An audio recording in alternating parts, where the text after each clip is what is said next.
दोस्तों, राबिया सैफी मामले में हत्यारों को फांसी देने की मांग हुई तेज। सड़कों पर उतरे हिंदू मुसलमान, इंसाफ दिलाने के लिए सड़कों पर उतरकर की हत्यारों को फांसी देने की मांग। लेकिन राबिया सैफी को इंसाफ दिलाने के लिए खबर नहीं चलाता गोदी मीडिया। गोदी मीडिया ने छुपा दी राबिया सैफी मामले की सच्चाई। अगर आप भी गोदी मीडिया का विरोध करते हैं तो लाइक कीजिए इस वीडियो को और चैनल को सब्सक्राइब करने के बाद घंटी बजाना बिल्कुल ना भूलें। दरअसल पिछले हफ्ते मुस्लिम पुलिस महिला राबिया सैफी की कुछ गुंडों द्वारा सरेआम चाकू से गोदकर हत्या कर दी गई। आरोप यह भी है कि पहले राबिया सैफी के साथ दरिंदगी की गई और इसके बाद राबिया सैफी को चाकू से मार दिया गया। लेकिन अभी तक राबिया सैफी को इंसाफ नहीं मिला है। पूरा देश मांग कर रहा है कि राबिया सैफी के हत्यारों को फांसी होनी चाहिए, लेकिन मोदी सरकार और कोर्ट अभी कुछ नहीं कर रहा है। यहाँ तक कि दिल्ली के मुख्यमंत्री अरविंद केजरीवाल ने भी अपना असली चेहरा दिखा दिया है, क्योंकि अरविंद केजरीवाल ने 1 करोड़ की जगह सिर्फ राबिया सैफी के परिवार को 10 लाख रुपए का मुआवजा दिया है। लेकिन अब आप तस्वीरों पर भी नजर डाली किस तरह पुलिस मुसलमानों को रोकने की कोशिश कर रही है,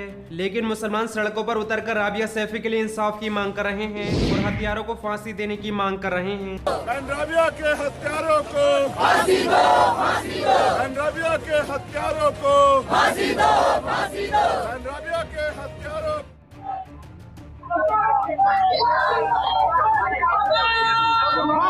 हम उसी के साथ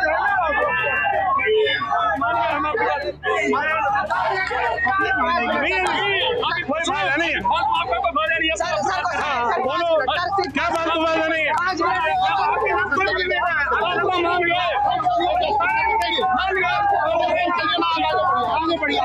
हम मनवा लीजिए। ये पुलिस हमें प्रोटेस्ट भी नहीं करने दे रही, जबकि सबके बारे परमिशन है, शांतिपूर्वक कर रहे हैं। हम शांतिपूर्वक अगर हम नहीं कर सकते तो कब करेंगे हम? इस वक्त की जो तस्वीरें हैं वो की तस्वीरें हैं जहां दिल्ली AIMIM के जो अध्यक्ष हैं कलीमुल हफीज, उनके साथ दिल्ली पुलिस की मुठभेड़ हो रही है। कलीमुल हफीज अपने लोगों को लेकर आगे की तरफ बढ़ रहे हैं, लेकिन दिल्ली पुलिस कलीमुल हफीज को रोकने की कोशिश कर रही है। लेकिन देखिए यह तस्वीरें ये हैं कि कलीमुल हफीज दोस्तों, आप देख सकते हैं कि मुसलमान हिंदू सड़कों पर उतरकर राबिया सैफी के लिए इंसाफ की गुहार लगा रहे हैं, लेकिन सरकार सुनने के लिए तैयार नहीं है। सरकार के कान पर जूं नहीं रेंग रही है। इसके अलावा देश के अलग अलग हिस्सों में राबिया सैफी के लिए सड़कों पर उतरकर इंसाफ की मांग कर रहे हैं, लेकिन गोदी मीडिया भी राबिया सैफी के लिए आवाज नहीं उठा रहा है, क्योंकि राबिया सैफी एक मुसलमान थी। राबिया सैफी के मुसलमान होने की वजह से सेकुलर नेताओं के मुंह पर ताला लगा हुआ है, क्योंकि नेता भी इंसाफ दिलाने के लिए आवाज नहीं उठा रहे हैं। बढ़ते हैं अगली खबर की तरफ। वीडियो संदेश में अटक कर बोलते दिखे जय शाह। कांग्रेस नेत्री बोली ये शहजादे न होते तो BCCI के चौकीदार भी न होते। दरअसल देश के गृह मंत्री अमित शाह के बेटे और BCCI के सचिव जय शाह सोशल मीडिया पर अक्सर ट्रोल होते रहते हैं। विपक्षी दलों द्वारा उनके BCCI का सचिव बनाए जाने के मामले में कई बार सवाल उठाए गए हैं। कांग्रेस का कहना है कि देश के गृह मंत्री अमित शाह के बेटे होने के चलते उन्हें यह पद सौंपा गया है। एक बार फिर सोशल मीडिया पर जय शाह को ट्रोल किया जा रहा है। दरअसल आगामी T20 वर्ल्ड कप के लिए टीम इंडिया की घोषणा की गई है। BCCI के सचिव जय शाह ने इसकी घोषणा करते हुए दिग्गज क्रिकेटर महेंद्र सिंह धोनी की टीम के साथ जुड़ने का ऐलान किया है। उन्होंने एक वीडियो जारी कर टीम इंडिया को बधाई देते हुए जानकारी साझा की है, लेकिन जिस तरह से उन्होंने वीडियो संदेश दिया इसलिए उन्हें ट्रोल किया जा रहा है। I would like to congratulate Team India for their wonderful performance in England. They shown remarkable character and made everyone proud. We are up 2-1 in Test series and we will do best in 5th Test. I shall now announce India's squad for ICC Men T20 World Cup 2021. Selection committee meeting was attended by 5 senior selector and captain Virat Kohli from Manchester. Virat Kohli captain, Rohit Sharma vice captain, KL Rahul, Surya Kumar Yadav, Rishabh Pant wicket keeper, Hardik Pandya, Ravindra Jadeja, Jasprit Bumrah, Bhuvneshwar Kumar, Mohammad Shami, R Ashwin, Akshar Patel, Ishan Kishan, Rahul Chahar, Varun Chakravarti. And as far as standby is concerned, Shreyas Iyer, Deepak Chahar and Shardul Thakur.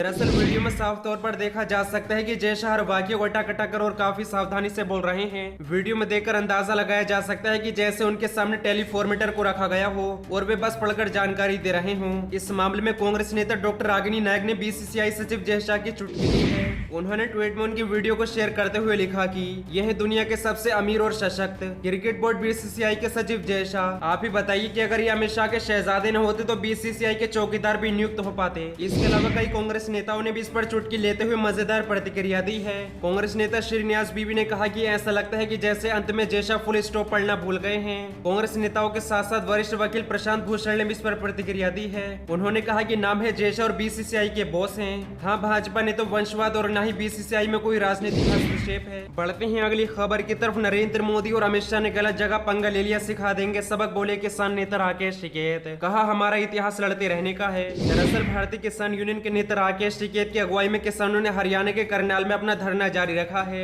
SDM Ayush Sinha के खिलाफ कार्रवाई और मामले की जांच को लेकर प्रदर्शन कर रहे किसानों ने बुधवार को स्थानीय प्रशासन के साथ बातचीत की, लेकिन ये बातचीत बेनतीजा रही। किसान नेता राकेश टिकैत ने इस मामले पर कहा कि मोदी और शाह ने गलत जगह पंगा ले लिया है, हम उन्हें सबक सिखा देंगे। किसान नेता राकेश टिकैत ने रिपोर्टर के एक सवाल का जवाब देते हुए कहा कि सरकार ने गलत जगह हाथ डाल दिया है। उन्होंने कहा कि सरकार ने यहाँ का भूगोल नहीं पढ़ा, इस क्षेत्र का इतिहास नहीं पढ़ा। अगर यहाँ की जनता खड़ी होगी तो सरकार को मुंह की खानी पड़ेगी। उन्होंने सीधा केंद्र की नरेंद्र मोदी सरकार पर हमला बोलते हुए कहा कि जो कानून गलत बनाए गए हैं वो इनको वापस लेने पड़ेंगे। उन्होंने कहा कि किसान इन्हें छोड़ेंगे नहीं। किसान नेता राकेश टिकैत ने अपने पिछली पीढ़ियों का जिक्र करते हुए कहा कि हमारे बाप दादा, हमारी पिछली 10 पीढ़ियां यही काम करती आई हैं। हमने यहाँ पर कोई बिल्डिंग और फार्म नहीं बनाए हैं। हमने तो हमेशा से ही आंदोलन किया और जीतते हुए उसे छोड़ते चले गए हैं। उन्होंने मोदी सरकार पर निशाना साधते हुए कहा कि पहले इनका इतिहास पढ़ लेना था, इसके बाद एग्रीकल्चर पर हाथ डालना था। जब उनसे सवाल पूछा गया इस मामले को क्यों खट्टर सरकार तक ही देखा जाए, इसमें दिल्ली की चेन मिली हुई है,